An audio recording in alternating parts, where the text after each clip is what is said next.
Video yang memperlihatkan antrean pasien di Rumah Sakit Darurat COVID-19 di Wisma Atlet Kemayoran, Jakarta, viral.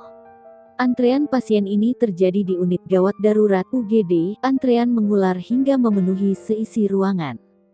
Bahkan, banyak pasien yang duduk lesehan di lantai. Komandan Lapangan RS Wisma Atlet Letkol Laut M. Arifin membenarkan rekaman tersebut menunjukkan kondisi antrean di UGD RS Wisma Atlet. Menurut Arifin, antrean itu terjadi pada Senin, tanggal 14 Juni tahun 2021, malam.